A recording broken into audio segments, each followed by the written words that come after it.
Mister Evans Bent's ने कुछ और प्रश्न पूछे।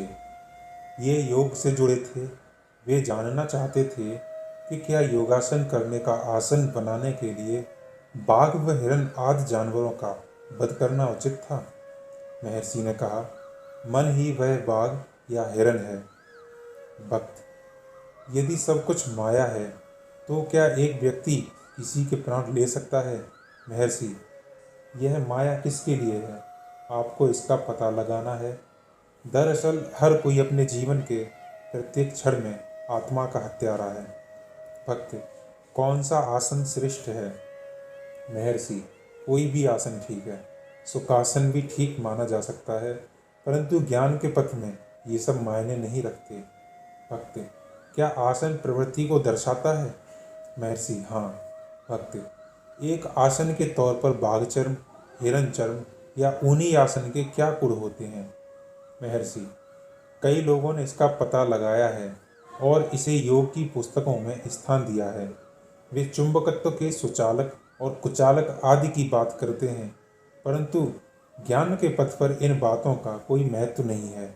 आसन का अर्थ है आत्मा में आंतरिक तौर पर स्थिर होना।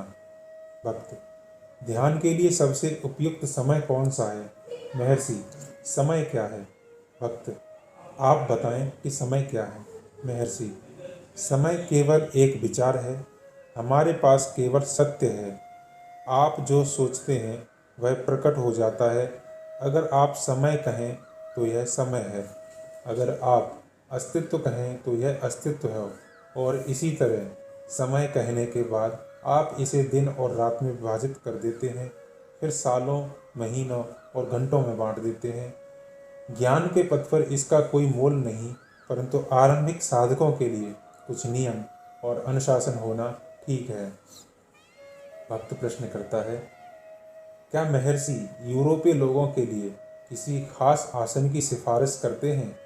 महर्षि, यह व्यक्ति की मानसिक अवस्था पर निर्भर करता है। इसके लिए कोई तयशुदा नियम नहीं है। भक्त, ध्यान करते समय नेत्र बंद हों या खुले रखें। महर्षि कहते हैं, आप इसे दोनों तरह से कर सकते हैं, बस आपका मन भीतर की ओर प्रवृत्त हो और आपकी जिज्ञासा के साथ सक्रिय हो। कई बार ऐसा भी होता है कि नेत्र बंद करते ही सोए हुए विचारों का रेला उमड़ पड़ता है। कई बार खुले नेत्रों से ध्यान लगाना कठिन हो जाता है। इसके लिए मनोबल चाहिए। मन स्वभाव से शुद्ध है, किंतु वस्तुओं के कारण दूषित हो जाता है।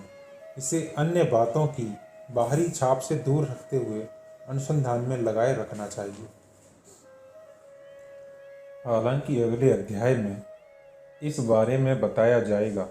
महर्षि साधक के विकास के अनुसार कई तरह के उपायों और तकनीकों को अपनी स्वीकृति देते थे, परंतु वे इसके साथ ही यह भी सावधानी रखते थे कि भक्त आत्मानुसंधान की प्रत्यक्ष राह के लिए भ्रमित ना हो। मिसाल के लिए, अप्रत्यक्ष पथ भले ही गुणयुक्त हों, परंतु जब उनसे पूछा जाता तो वे कहते कि आत्मानुसंधान के पथ पर किसी तकनीकी की आवश्यकता नहीं। एक भक्त प्रश्न करता है, कुछ किताबों में लिखा है कि आत्म साक्षात्कार करने के लिए हमारे भीतर दिव्य गुणों और विशेषताओं का होना अनिवार्य है। महर्षि उत्तर देते हैं, आध्यात्मिक ज्ञान में ही सारे दिव्य गुण शामिल हैं और अज्ञान में ही सारे शैतानी और बुरे विचार शामिल हैं। जब ज्ञान आता है तो अज्ञान स्वयं मिटता है और दिव्य गुण स्वयं ही सामने आ जाते हैं। यदि कोई व्यक्ति आत्मनिष्ठ होगा तो वह कभी पाप कर ही नहीं सकेगा। इसमें कोई संदेह नहीं कि कुछ पुस्तकों में ऐसा लिखा जाता है, परंतु ज्ञान मार्ग के साधक के लिए आत्मानुसंधान ही सबसे बेहतर है और उसे कुछ और करने की आवश्यकता नहीं है। वैसे उन लोगों को मंत्रोच्चार करने की मंजूरी देते थे जिन्हें वे सहायक लगते थे, परंतु उनका कहना था आत्मानुसंधान की प्रक्रिया में बाधा नहीं आनी चाहिए। एक भक्त प्रश्न करता है, मुझे बताएं कि मैं आत्मज्ञान कैसे पा सकता हूँ। क्या मुझे मैं कौन हूँ का जाप करना होगा। महर्षि उत्तर देते हैं, नहीं, इसे मंत्रोच्चार की तरह प्रयुक्त नहीं करना चाहिए। हालांकि अक्सर भक्त आत्मानुसंधान और सोहम के ध्यान के बीच भ्रमित हो जाते और वे अक्सर इससे बचने की चेतावनी दिया करते। आत्मानुसंधान मैं ही शिव हूँ तथा सोअहम से के ध्यान से विभिन्न पद्धति है। मैं आत्मज्ञान पर बल देता हूँ, क्योंकि जब आप विश्व और उसके स्वामी को जानने का प्रयत्न आरंभ करें तो उससे पहले आपको अपने बारे में पता होना चाहिए। सोहम तथा मैं ब्रह्म हूँ में थोड़ा मानसिक विचार है, परंतु आत्मानुसंधान की पद्धति बिल्कुल सीधी है। यह अन्य पद्धतियों से श्रेष्ठ है। जब आप आत्मा की तलाश करते हुए और अधिक गहराई में उतरते हैं तो सच्ची आत्मा आपको और भीतर ले जाने के लिए आपकी राह देख रही होती है, और तब जो भी होता है वह उसके द्वारा ही होता है, उसमें आपका कोई हाथ नहीं रहता। इस सारे सिलसिले में सारे संदेह स्वयं ही मिट जाते हैं। जिस तरह निद्रा लोक में जाने वाला कुछ समय के लिए अपने सारे दुख व चिंता भुला देता है। हालांकि ग्रंथ कहते हैं तत्त्वमसि, यह केवल मन की दुर्बलता का संकेत है जो ध्यान नहीं करना चाहिए। मैं वह हूँ यह नहीं, क्योंकि आप शाश्वत रूप से वह हैं। आपको क्या करना है? आपको यह अनुसंधान करना है कि कोई वास्तव में क्या है और बस वही बने रहना है। अगर ध्यान के साथ शरीर का बोध भी बना रहे तो मैं यह नहीं, मैं वह हूँ का भाव सहायक हो सकता है। आपको हमेशा यह विचार करने की क्या आवश्यकता है कि मैं वह हूँ? क्या एक मनुष्य को निरंतर स्मरण रखना चाहिए कि वह एक मनुष्य है? क्या हमें हमेशा इस बात का भान नहीं होता? एक पंजाबी ने महर्षि के पास आकर कहा कि उसे पुरी जगन्नाथ के निकट जालेश्वर से कामकोटि पीठ के श्री शंकराचार्य ने भेजा है। वह दुनिया घूमने वाला सैलानी था। उसने हठयोग के साथ मैं ब्रह्म हूँ पर ध्यान भी लगाया था। जब वह ऐसा करता तो कुछ ही क्षण में उसके आगे सब शून्य हो जाता। मस्तिष्क को ताप चढ़ता और उसे मृत्यु का सा भय होने लगता। वह महर्षि से परामर्श चाहता था। महर्षि उत्तर देते हैं, उस शून्य को कौन देखता है? भक्त, मैं जानता हूँ कि मैं देखता हूँ। महर्षि, उस शून्य के पार से चेतना झांक रही है। भक्त कहता है, मुझे इससे संतोष नहीं होता, मैं इसे महसूस नहीं कर पाता। भगवान महर्षि उत्तर देते हैं, मैं का विचार मन में आने के बाद ही मौत का भय आता है। तुम्हें किसकी मौत का भय है? भय कहाँ से आता है? जब तक तुम आत्मा को शरीर से जोड़कर देखते रहोगे तब तक यह भय बना रहेगा। भक्त कहता है, परंतु मैं अपने शरीर के प्रति सजग नहीं हूँ। महर्षि पूछते हैं, यह कौन कहता है कि वह सजग नहीं है? भक्त उत्तर देता है, मैं आपकी बात नहीं समझा। इसके बाद उससे उसके ध्यान की पद्धति के बारे में पूछा गया तो उसने कहा कि वह मैं ब्रह्म हूँ पर ध्यान करता है। महर्षि कहते हैं, मैं ब्रह्म हूँ यह तो केवल एक विचार है। यह कौन कहता है? ब्रह्म स्वयं तो नहीं कहता। उसे ऐसा कहने की क्या आवश्यकता है? ना ही अहम ऐसा कहता है। वह तो सदा ब्रह्म में स्थित है। तो यह केवल एक विचार है। यह किसका विचार है? ये विचार मिथ्या अहम से उपजते हैं जो कि मैं का विचार है। चिंतन ना करें। जब तक विचार है तब तक भय तो रहेगा ही। भक्त कहता है, जब मैं इस पंक्ति पर ध्यान करता हूँ तो विस्मृति छा जाती है। मस्तिष्क तपने सा लगता है और मैं भयभीत हो जाता हूँ। महर्षि कहते हैं, जी, हमारा मन मस्तिष्क में केंद्रित है, इसलिए आपको ऐसी संवेदना अनुभव होती है। यह मैं के विचार के कारण है। जब तक विचार है तब तक तो ये अवस्था रहेगी। पहले मैं ब्रह्म हूँ का विचार, फिर विस्मृति, फिर मैं का विचार और इसके साथ ही मौत का भय आना।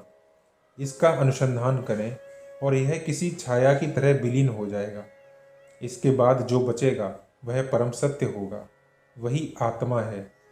हो सकता है कि अब तक मैं ब्रह्म हूँ का विचार ध्यान में सहायक रहा हो और इसने दूसरे विचारों को परे रखने में मदद की हो, परंतु अब आपको स्वयं से पूछना होगा कि यह किसका विचार है।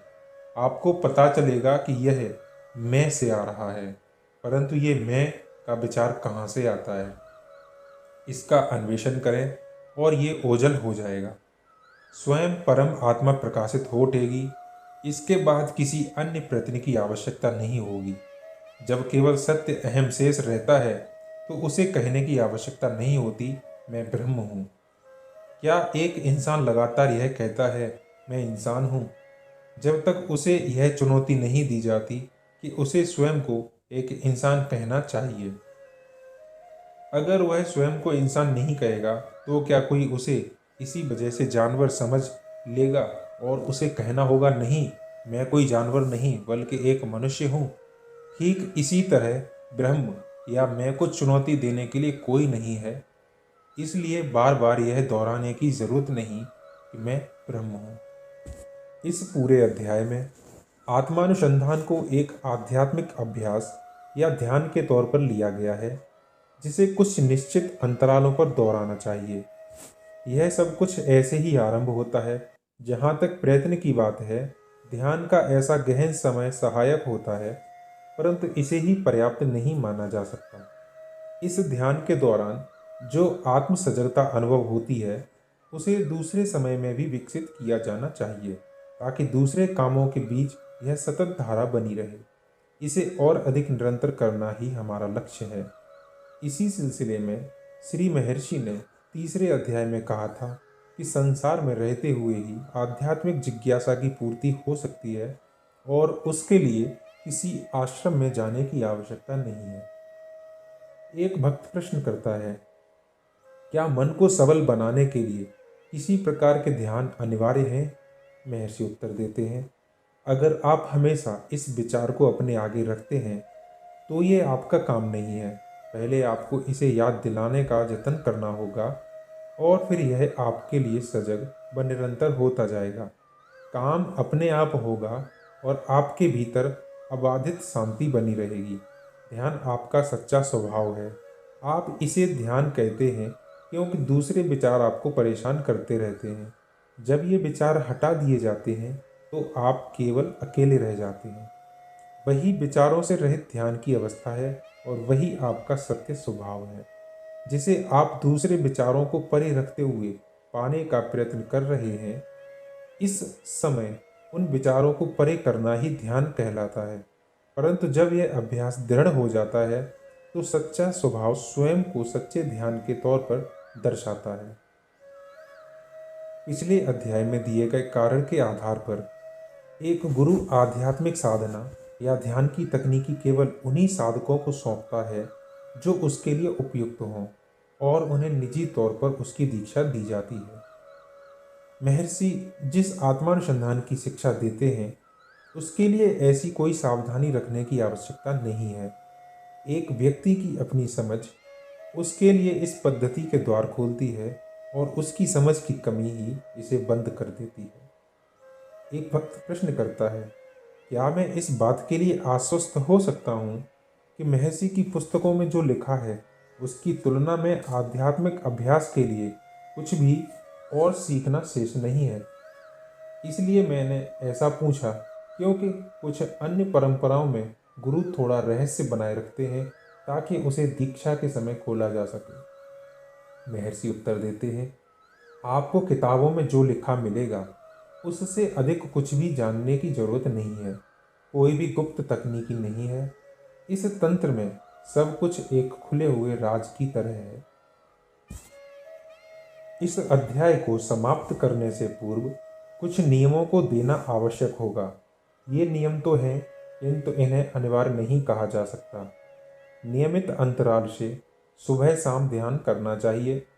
उस दौरान रीढ़ की हड्डी सीधी हो और आंखें बंद रहें। यह शब्द इस अध्याय में आत्मानुसंधान के लिए प्रयुक्त हुआ है, जिसे मैं हूँ या हृदय पर ध्यान केंद्रित किया जाता है। हालांकि यह उस मानसिक छवि से कहीं दूर है और इसके नाम से झलकती है। भारत में अक्सर आलती पालथी लगाकर बैठते हैं। हालांकि जब आत्मानुसंधान की बात आती है तो अन्य तकनीकों की तुलना में ये बातें गौड़ हो जाती हैं। दरअसल यह आत्म अन्वेषण धीरे धीरे ध्यान के नियत घंटों से परे चला जाता है और सारे विचारों व कर्मों की धारा की तरह प्रवाहित होता है।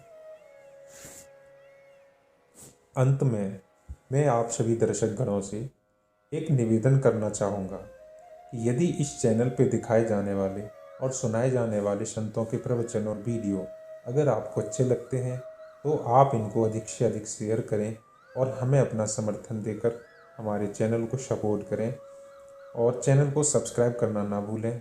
आपको धन्यवाद।